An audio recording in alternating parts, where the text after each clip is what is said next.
अस्सलाम वालेकुम। छोटे से किचन में एक नई वीडियो के साथ मैं हूं अरसलान नसीर।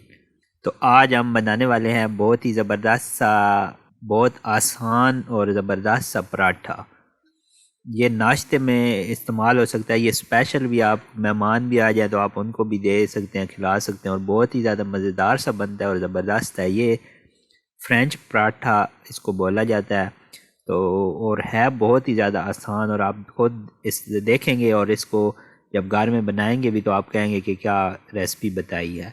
तो वीडियो शुरू करते हैं। वीडियो शुरू करने से पहले चैनल को सब्सक्राइब कर दें, वीडियो को लाइक कर दें और शेयर करना ना भूलिए। तो सबसे पहले मैं बताऊंगा कि क्या क्या चीज़ें लेनी है। 2 अंडे ले लेने हैं, साथ में एक अदद गाजर, उसको इस तरह से लंबा काट लेना है। प्याज एक, उसको लंबा इस तरह से काट लेना, छोटी प्याज या दरमियाने साइज़ की प्याज इस तरह लंबा लंबा काट लेना। और हरी मिर्च एक ले लेनी है, और शिमला मिर्च जो है वो सुर्ख हो जाए या सब्ज़ कोई भी हो जाए तो उसको आधी शिमला मिर्च जो है इस तरह से लंबी लंबी काट लेनी है।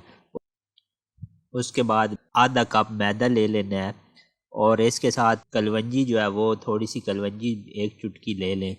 तो ये चीज़ें ले लेनी है, यही बस इसमें शामिल होंगी। अब इसमें अंडे को फेंट लेना है और इन चीज़ों को तमाम को मिक्स कर लेना है। बड़े बर्तन में इस चीज़ों को मिक्स कर लेना है। तो अब जब सब चीज़ें मिक्स कर लेनी है तो हम इसमें अपनी ज़रूरत के मुताबिक मसाला जात भी शामिल कर सकते हैं, जैसा कि नमक हस्बे ज़रूरत। उसके अलावा थोड़ा सा गरम मसाला भी शामिल कर सकते हैं, और ये चीज़ें ज़रूरत के मुताबिक आपको अगर अच्छी लगती हैं तो आप शामिल कर लें, लेकिन नमक जो है वो हस्बे ज़रूरत इस्तेमाल कर लें। तो वो भी शामिल करके और चीज़ों को मिक्स कर लेना है। तो अब चलते हैं चूल्हे की जानिब। तो आप पैन में थोड़ा सा घी या ऑयल की ग्रीस कर दें। अगर आप को नहीं आता तो हमारा देसी तरीका ये भी कर सकते हैं, जैसा कि ये हमने किया है। तो मतलब कि पैन में बहुत ज़्यादा ऑयल नहीं हो, बस हल्का सा हो, बहुत ज़्यादा नहीं करना, बस थोड़ा सा ग्रीस कर लेना है। अब इसमें जब के गर्म हो चुका है तो इसमें हम वो मिसाल जो भी बनाया था मसाला, वो सारा इसमें शामिल करेंगे और इसको फैला देंगे इसके।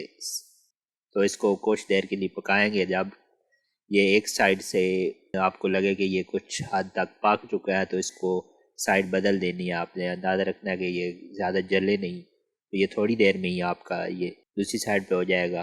और इसको बहुत ही एहतियात से इसको पलटना है, क्योंकि आपके ऊपर ऑयल की गिरे नहीं।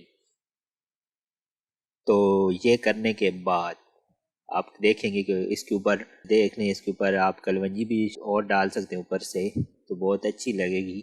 और देखें बहुत ही मज़ेदार सा फ्रेंच पराठा तैयार है। ये आप मेहमानों को भी खिला सकते हैं, घर में ख़ुद भी खाएं, बहुत ही जल्दी में तैयार होता है और बहुत ज़्यादा आप चखेंगे तो आपको मज़ा आ जाएगा, बहुत ही ज़्यादा मज़ेदार है। तो देखें कितना प्यारा खूबसूरत, और ये देखें काट के बिल्कुल बहुत ही ज़बरदस्त सा है। तो उम्मीद करते हैं आपको वीडियो अच्छी लगी होगी। वीडियो अच्छी लगी है तो लाइक कर दें, चैनल को सब्सक्राइब करना ना भूलिए, वीडियो को शेयर कर दें, और याद रहे कि मैं हर मंगल और जुम्मे को वीडियो अपलोड करता हूँ। तो देखते रहें छोटा सा किचन अरसलान नसीर के साथ।